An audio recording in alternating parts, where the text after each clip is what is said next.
Selamat bertemu kembali saudara-saudari yang dikasihi dan mengasihi Tuhan Yesus Kristus. Puji Tuhan, kita diberikan hari yang baru. Untuk hari ini saya boleh melanjutkan dari 1 Petrus pasal yang keempat, mulai dengan ayat yang ke-12 sampai dengan yang ke-19. Saya akan berdoa terlebih dahulu. Bapa di surga, kembali hamba boleh mengucap syukur untuk hari ini. Tolong biarlah hamba dan kami semua orang Kristen boleh hidup di dalam pertolongan Roh Kudus-Mu. Penuhi kami dengan Roh Kudus-Mu. Berkuasalah atas hidup kami Bapa. Kau berkati waktu kami juga saat ini boleh membaca dan merenungkan firman-Mu. Berikan berkat-Mu dari sorga.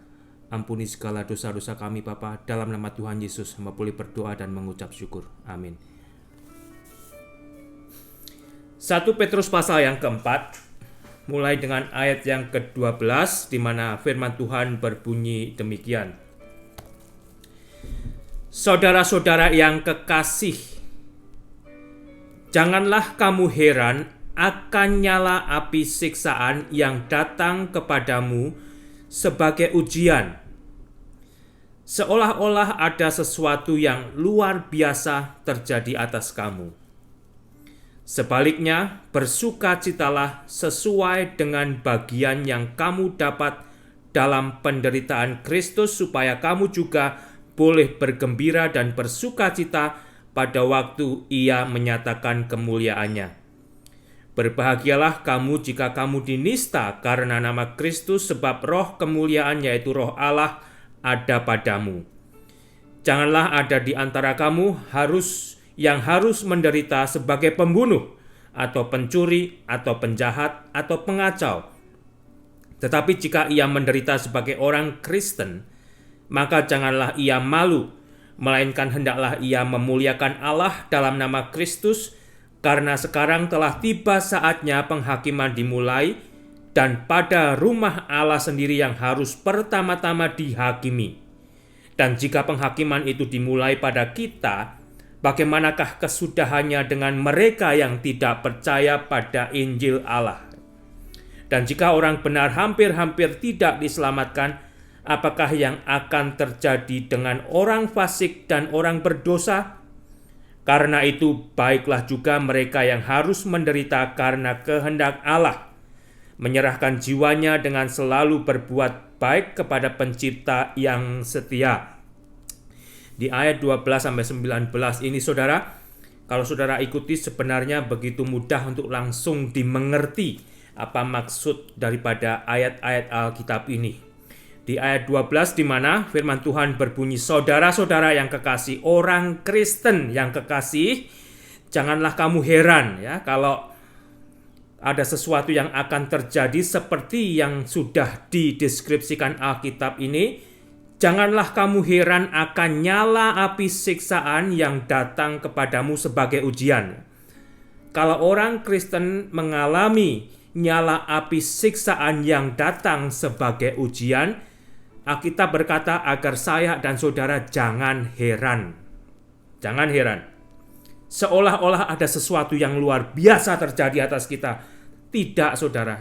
Alkitab mengajarkan kepada saya, kepada saudara, kalau kita harus melalui ujian yang bagaikan nyala api siksaan yang datang kepada kita sebagai orang Kristen, hal tersebut seharusnya tidak akan mengherankan kita dan kita tidak akan kaget.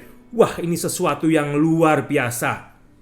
Menurut Alkitab itu tidak demikian ya. Kalau itu terjadi pada saya, pada saudara, pada setiap orang Kristen, itu bukan sesuatu yang mengherankan, bukan sesuatu hal yang luar biasa. Padahal kalau kita lihat deskripsinya bagi manusia seperti saya dan banyak dari saudara, mungkin ini sesuatu yang sangat luar biasa saudara. Perhatikan ya. Jikalau saya dan saudara orang Kristen mengalami ujian yang berupa bagaikan nyala api siksaan, itu tidak gampang saudara ya. Seolah-olah mengerikan, menakutkan, tetapi oleh Alkitab itu dikatakan agar saya dan saudara ternyata tidak heran. Ya, itu bukan sesuatu yang luar biasa. Wah, betapa cengengnya ternyata saya dan saudara kalau melihat ini sesuatu yang luar biasa. Ya. 13. Sebaliknya justru Agar saya dan saudara dan kita yang mengalami itu disuruh bersukacita, saudara. Susah kan ya? Ketika ujian yang bagaikan nyala api yang menyiksa saya dan saudara itu datang, justru kita disuruh bersukacita. Apakah tidak salah? Apakah tidak salah ini, saudara ya? Sebaliknya, bersukacitalah sesuai dengan bagian yang kamu dapat dalam penderitaan Kristus. Kita diberi bagian, saudara, kalau kita mendapat hal itu. Kita diberi bagian dalam penderitaan Kristus. Yang mungkin tidak pernah dipikirkan oleh sebagian orang Kristen. Ya. Kalau sudah jadi Kristen itu ya tidak akan terjadi lagi hal-hal yang demikian. Tetapi justru di sini di ayat 13 dikatakan sebaliknya, kalau saya dan saudara mengalami ujian berat yang seperti itu, seperti yang dideskripsikan di ayat 12 itu, agar saya dan saudara bersukacita. Ya. Bersukacita karena apa? Karena kita diberi bagian oleh Allah di dalam penderitaan Kristus. Setidak-tidaknya kita juga boleh diajar dan belajar jikalau penderitaan Kristus itu bukanlah sesuatu penderitaan yang ringan. Penderitaan Kristus bagi saya dan bagi saudara karena dosa-dosa kita, karena dosa-dosa dunia, dosa-dosa manusia yang ada di dunia itu tidak ringan, saudara. Ya. Penderitaan Kristus itu sangat mahal harganya dan sangat menyakitkan. Oleh karena itu kita diajar oleh Alkitab agar kita bersukacita sesuai dengan bagian yang kita dapat dalam penderitaan Kristus, supaya kita juga boleh bergembira. Ya. Di atas dikatakan sebaliknya, saya dan saudara bersukacita, dan akhirnya supaya nanti kita bergembira, saudara, dan bersukacita pada waktu Kristus menyatakan kemuliaannya. Ya. Gila tidak, saudara ya? Gila tidak? Tidak semua mengajarkan yang apa diajarkan Alkitab bagi orang Kristen, khususnya hal-hal seperti ini. Ada pendeta yang menghindari, ada yang pastor menghindari, tidak mau diajarkan kepada jemaatnya. Bagaimana dengan gereja di mana Anda berada? Apakah gereja di mana Anda berada mengajarkan hal-hal yang demikian? Ini juga yang diajarkan Alkitab, saudara. Ya. Ayat 14. Ayat 14, berbahagialah kamu. Ya. Saya dan saudara orang Kristen didorong untuk berbahagia jika kita dinista karena nama Kristus. Kalau saya dan saudara sebagai orang Kristen dinista karena kita ketahuan oleh mereka sebagai orang Kristen, justru disuruh berbahagia. Wah, ini satu hal lagi yang tidak sesuai dengan kodrat daging manusia. Ya. Kok dinista dalam nama Kristus justru disuruh berbahagia? Ya, disitulah kembali kita harus melihat di ayat 13 tadi. Kita diberikan untuk sedikit mengicipi penderitaan Kristus. Ya. Sehingga jangan lagi berbuat dosa. Dosa itu mahal harganya, saudara. Dan karena dosa itu Kristus telah menderita. Dan kita kalau disuruh mencicipi sedikit dari apa yang sudah dialami Kristus, agar kita juga boleh semakin berbahagia, semakin bersukacita apa yang sudah diselesaikan oleh Kristus di dalam penderitaannya, di dalam kematiannya di atas kayu salib itu, untuk melepaskan saya dan saudara dari kuasa dosa, dari penghakiman dan penghukuman. Oleh karena itu, biarlah saudara juga boleh menerima bagian Alkitab ini sebagai pelajaran bagi setiap orang Kristen. Sebab roh kemuliaan, yaitu roh Allah, ada pada diri saya dan saudara. Roh yang nantinya akan menganugerahkan kemuliaan pada kita, orang-orang Kristen. Ayat 15 dikatakan, janganlah ada di antara kamu yang harus menderita sebagai pembunuh, atau pencuri, atau penjahat, atau pengacau. Ya. Kalau tadi di atas dikatakan agar saya dan saudara jika dinista, jika menderita karena mereka tahu kita adalah pengikut Kristus, Alkitab mengajarkan agar kita bersukacita, ya, agar kita berbahagia. Karena Roh Allah itu sendiri ada bersama-sama kita. Dan disitulah kita juga diketahui orang bahwa kita berada di jalan kebenaran Allah. Dan oleh karena itu kembali kita dinista, ya, kita dimusuhi oleh orang-orang yang belum mau percaya kepada Yesus Kristus. Di dalam Matius pasal 16 ayat 24 ada firman Tuhan yang berbunyi demikian. Lalu Yesus berkata kepada murid-muridnya, setiap orang yang mau mengikut aku, ia harus menyangkal dirinya, memikul salibnya dan mengikut aku. Karena barang siapa mau menyelamatkan nyawanya, ia akan kehilangan nyawanya. Tetapi barang siapa kehilangan nyawanya karena aku, karena Yesus, ia akan memperolehnya. Apa yang dapat diberikannya sebagai ganti nyawanya, ya, kalau orang itu akhirnya menyangkali Kristus, apa yang bisa digantikan? Apa yang bisa diberikan untuk menggantikan nyawanya yang hilang? Tidak ada, saudara. Sebab anak manusia akan datang dalam kemuliaan Bapa diiringi malaikat-malaikatnya pada waktu itu ia akan membalas setiap orang menurut perbuatannya. Sehingga persekutuan saya dan saudara dengan Tuhan, ketaatan saya dan saudara dengan Tuhan tidak akan sia-sia. Kita akan dibalas, kita akan diberikan upah seperti yang Tuhan sendiri sudah janjikan. Dan kembali di ayat 4 pasal 15 ayat yang keempat, kebalik-balik, pasal 4 ayat 15 itu, saudara, janganlah sebagai orang Kristen, ya, akhirnya kita akan menderita lagi karena kita berbuat jahat, ya. Jangan demikian, dan seharusnya tidak demikian, ya.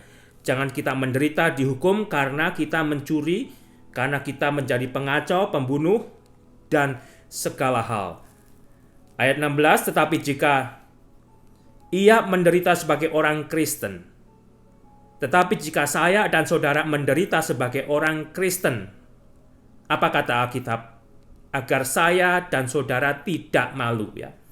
Maka janganlah ia malu, melainkan apa, saudara? Kalau kita menderita karena Kristus sebagai orang Kristen, agar kita tidak malu, melainkan hendaklah kita memuliakan Allah dalam nama Kristus. Itu perintah Alkitab, itu pengajaran Alkitab, saudara, ya. Kalau kita dinista, kita dimusuhi, kita disakiti karena Kristus, karena mereka tahu saya dan saudara adalah orang-orang Kristen. Justru hendaklah kita memuliakan Allah dalam nama Kristus, ya. Pelajaran Alkitab yang tidak mudah untuk dilakukan, mudah dimengerti, tidak mudah untuk dipraktekkan. Dan mungkin sebagian orang Kristen justru menolak akan ayat Alkitab ini. Oleh karena itu selalu disimpan, ya. Tidak lagi dibaca, tidak lagi dikhotbahkan. Ayat 17, saudara, dikatakan, karena sekarang telah tiba saatnya penghakiman dimulai. Dan pada rumah Allah sendiri yang harus pertama-tama dihakimi. Wow, ya. Rumah Allah sendiri, saudara, yang pertama-tama harus dihakimi. Itu yang dicatat oleh Alkitab, itu yang diajarkan oleh Alkitab, ya. Penghakiman itu akan dimulai istilahnya dari gereja di mana Anda berada, ya. Dari tempat di mana saya dan saudara bergereja. Karena telah tiba saatnya penghakiman dimulai, dan pada rumah Allah sendiri yang harus pertama-tama dihakimi. Bukan mereka yang di luar, tetapi yang di dalam rumah Allah itu yang pertama-tama dihakimi. Itu yang dikatakan Alkitab ini. Dan jika penghakiman itu dimulai pada kita, ya, bagaimana kesudahannya dengan mereka yang tidak percaya pada Injil Allah? Jawabnya sebetulnya simple, bukan, saudara, ya? Mengerikan sekali, tragis, menyedihkan, sangat disayangkan, ya. Karena Alkitab sudah memberi jawab apa yang akan terjadi dengan mereka, ya. Kembali mereka akan disimpan untuk dibangkitkan, dihakimi dan dihukum, dibuang ke neraka. Itu simpelnya, saudara. Sehingga kembali kita renungkan. Alkitab kapan berkata penghakiman itu dimulai? Sekarang, waktunya Petrus ada itu sudah dimulai, saudara ya. Ketika Mesias sudah menggenapi nubuatan Allah. Yesus sudah datang menunjukkan kepada dunia jikalau dia adalah Mesias yang dijanjikan Allah. Saat itulah penghakiman sudah dimulai. Di dalam Yohanes pasal 3 ayat 16 saya akan bacakan sampai dengan 18. Karena begitu besar kasih Allah akan dunia ini, sehingga Allah telah mengaruniakan anaknya yang tunggal Yesus Kristus, supaya setiap orang yang percaya kepada Yesus Kristus tidak binasa, melainkan beroleh hidup yang kekal. 17. Sebab Allah mengutus anaknya Yesus Kristus ke dalam dunia, bukan untuk menghakimi dunia, melainkan untuk menyelamatkan oleh Yesus Kristus. 18. Barang siapa percaya kepada Yesus Kristus, ia tidak akan dihukum. Barang siapa tidak percaya, ia telah berada di bawah hukuman, sebab ia tidak percaya dalam nama anak tunggal Allah Yesus Kristus. Saudara bisa baca sendiri dari Yohanes 3, 16 sampai dengan 18 ya. Kembali penghakiman telah dimulai, dan manusia yang percaya kepada anak tunggal Allah Yesus Kristus sudah dihakimi. Artinya sudah dibenarkan oleh Allah di dalam Yesus Kristus. Dijadikan manusia baru, mengalami kelahiran baru di dalam Roh Kudus. Yang tidak percaya, ya disimpan, saudara, disimpan sampai pada harinya nanti akan dibangkitkan kembali untuk dihakimi dan dihukum di dalam kekekalan yang berupa lautan api itu, neraka. Itu saudara, benar-benar serius, benar-benar menakutkan, benar-benar mencekam. Oleh karena itu tidak semua orang Kristen juga percaya. Aneh kan saudara ya? Tidak semua Kristen itu percaya kalau neraka itu benar-benar ada. Kalau Allah itu Maha Kasih, kok akan membuang manusia ke dalam neraka? Allah sendiri dengan kasih-Nya sudah mengorbankan Yesus Kristus. Tetapi manusia tetap memilih tinggal di dalam kegelapan. Di dalam 2 Timotius pasal yang ketiga, mulai ayat pertama, ada firman Tuhan yang berbunyi demikian. Ketahuilah bahwa pada hari-hari terakhir akan datang masa yang sukar. Manusia akan mencintai dirinya sendiri dan akan menjadi hamba uang. Mereka akan membual dan menyombongkan diri. Mereka akan menjadi pemfitnah. Mereka akan memberontak terhadap orang tua dan tidak tahu berterima kasih, tidak mempedulikan agama, tidak tahu mengasihi, tidak mau berdamai, suka menjelekkan orang, tidak dapat mengekang diri, garang, tidak suka yang baik, suka mengkhianat, tidak berpikir panjang, berlagak, tahu, lebih menuruti hawa nafsu daripada menuruti Allah. Perhatikan ayat yang kelima, secara lahiriah mereka menjalankan ibadah mereka. Secara lahiriah mereka itu pergi ke tempat-tempat ibadah untuk mengikuti ibadah. Tetapi pada hakikatnya mereka memungkiri kekuatannya. Jauhilah mereka. Jauhilah mereka. Jadi tidak semua orang yang datang di dalam rumah ibadah, di dalam rumah Allah itu jiwanya sudah diselamatkan Allah di dalam Yesus Kristus. Tubuhnya ya, tetapi perbuatannya tidak membuktikan. Tidak membuktikan jika perbuatannya itu sudah taat kepada Allah untuk taat dan dikuduskan di dalam Yesus Kristus. Oleh karena itu, Alkitab berkata, penghakiman dimulai dari rumah Allah sendiri ya. Bagi yang sudah percaya di dalam ketaatannya kepada Allah untuk dikuduskan di dalam Yesus Kristus, orang itu sudah dihakimi dan diselamatkan. Allah menghakimi melalui apa yang sudah dilakukan oleh Yesus Kristus. Orang itu dibenarkan karena imannya kepada Yesus Kristus. Sehingga kembali saudara, biarlah kita juga boleh berhati-hati. Saya dan saudara yang mendengar saat ini ya, yang ngaku Kristen, yang pergi ke rumah ibadah, apakah Kristen kita, apakah ibadah kita itu hanya sebatas jasmani aja, ya. Tetapi jiwa saya, jiwa saudara belum mengalami kelahiran baru di dalam Roh Kudus. Kita masih menghamba kepada dosa. Kita masih menghamba kepada keinginan manusia kita. Oleh karena itu, perhatikan baik-baik. Penghakiman Allah dimulai dari rumah Allah sendiri.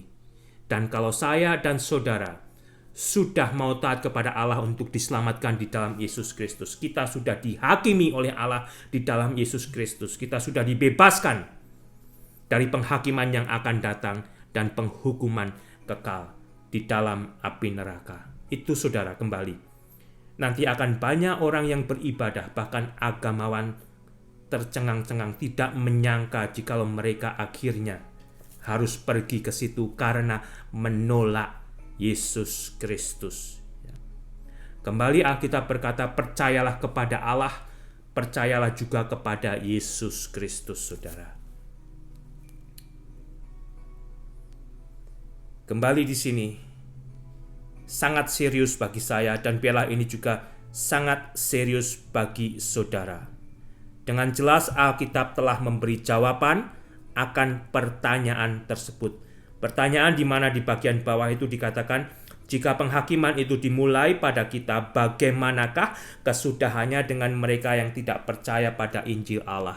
Ya, kematian kekal, kematian kedua, itu yang sudah kita baca di dalam Alkitab, ya, di buku Waksyu, yaitu ada kematian kedua, kematian untuk dibuang ke dalam neraka, saudara. Mormon, saksi Yehova, mungkin juga ada kelompok-kelompok lain, mereka mempunyai Injilnya sendiri-sendiri, ya. Saksi Yehova punya Yesus versinya mereka sendiri. Bagaimana dengan Anda, ya? Apakah Anda berada di gereja, di rumah Allah, yang versi Yesus yang diajarkan kepada Anda sama seperti yang ada di Alkitab? Itu harus diperhatikan, ya. Jangan sampai Anda terhakimi untuk nantinya dihakimi dan dihukum karena Anda memegang Yesus yang lain, Injil yang lain. Alkitab memperingatkan di dalam Galatia pasal 6, ayat ke-6. Aku heran bahwa kamu begitu lekas berbalik daripada Dia yang oleh kasih karunia Kristus telah memanggil kamu dan mengikuti suatu Injil lain. Ternyata di luar sana ada Injil-Injil palsu yang akan menyesatkan manusia yang mengikutinya. Hati-hati, saudara, ya. Bagaimana kesudahannya dengan mereka yang tidak percaya pada Injil Allah? Tragis, menyedihkan, menyakitkan. Jika ia adalah seseorang yang dekat dengan kita, ya, sangat dekat, bahkan bagian daripada keluarga dan saudara. Mereka, saudara, sama-sama diberi kebebasan untuk memilih, untuk percaya kepada Allah dan kepada Yesus Kristus, atau hanya percaya kepada Allah dan tidak mau percaya kepada Yesus Kristus, atau sama sekali tidak mau percaya akan adanya Allah dan Yesus Kristus. Setiap manusia diberikan kebebasan memilih. Tetapi Alkitab dengan jelas sudah mengajarkan kemana kesudahan daripada mereka yang menolak Allah, yang menolak Yesus Kristus. Itu, saudara. Dan kalau saudara masih memiliki keluarga saudara atau teman dekat yang saudara rindukan agar mereka juga akhirnya bertemu dengan keselamatan Allah, kebenaran Allah untuk mau diselamatkan di dalam Yesus Kristus, doakan mereka. Terus doakan mereka sampai mereka akhirnya bertobat dan mau menerima keselamatan di dalam Yesus Kristus, atau sampai akhirnya mereka mati. Kalau udah mati ya udah selesai. Tidak ada kesempatan lagi. Atau kalau mereka masih hidup, saudara sudah mati, ya sudah, saudara tidak lagi bisa berdoa untuk mereka. Tetapi itu lakukan terus, saudara. Karena surga dan neraka benar-benar ada seperti yang diajarkan Alkitab. Itu serius. Oleh karena itu Yesus sendiri telah rela untuk mati menderita bagi manusia, agar manusia disadarkan dan mau diselamatkan dari masa depan yang mengerikan. Jangan kira saudara bisa nanti saya akan berpesta pora, ya, dengan bintang film itu, dengan penyanyi ini dan sebagainya. Neraka itu adalah tempat yang mengerikan, bukan tempat untuk berpesta pora, saudara. Pelajari baik-baik Alkitab. Ayat 18, dan jika orang benar hampir-hampir tidak diselamatkan. Apa yang dikatakan Alkitab? Dan jika orang benar hampir-hampir, tipis saudara, tidak diselamatkan, apakah yang akan terjadi dengan orang fasik dan orang berdosa? Ya jelas, orang fasik dan orang berdosa itu kalau bersedia, bisa diselamatkan oleh Allah di dalam pengampunan Yesus Kristus. Tetapi tragisnya, mereka tetap menolak sampai akhir kehidupannya. Dan di atasnya dikatakan hampir-hampir ya. Dan jika orang benar hampir-hampir tidak diselamatkan, apakah yang akan terjadi dengan orang fasik dan benar? Sebagian orang yang diselamatkan oleh Allah itu di penghujung hidupnya, di penghujung umurnya, ya, sebelum orang-orang itu mati. Itu cukup berisiko, saudara. Kalau saudara mau mengambil pikiran yang sama, jangan tunggu sampai saudara mau mati baru saudara mau bertobat. Karena saudara tidak tahu apakah saudara mati 5 menit lagi tahu-tahu ngeletak, ya, atau masih 10 tahun lagi atau 50 tahun lagi. Tidak tahu.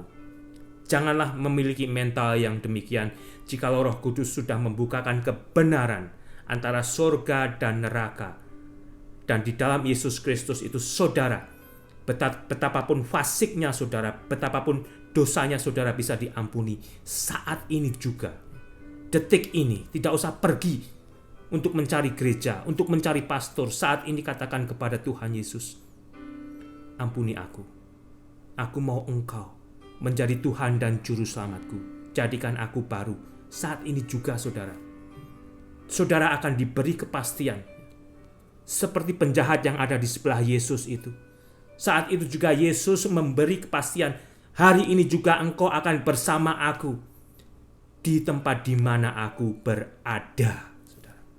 Di Firdaus, tempat di mana Yesus berada. Jangan sampai menunggu di penghujung kehidupan Anda baru Anda mau bertobat, karena Anda tidak tahu.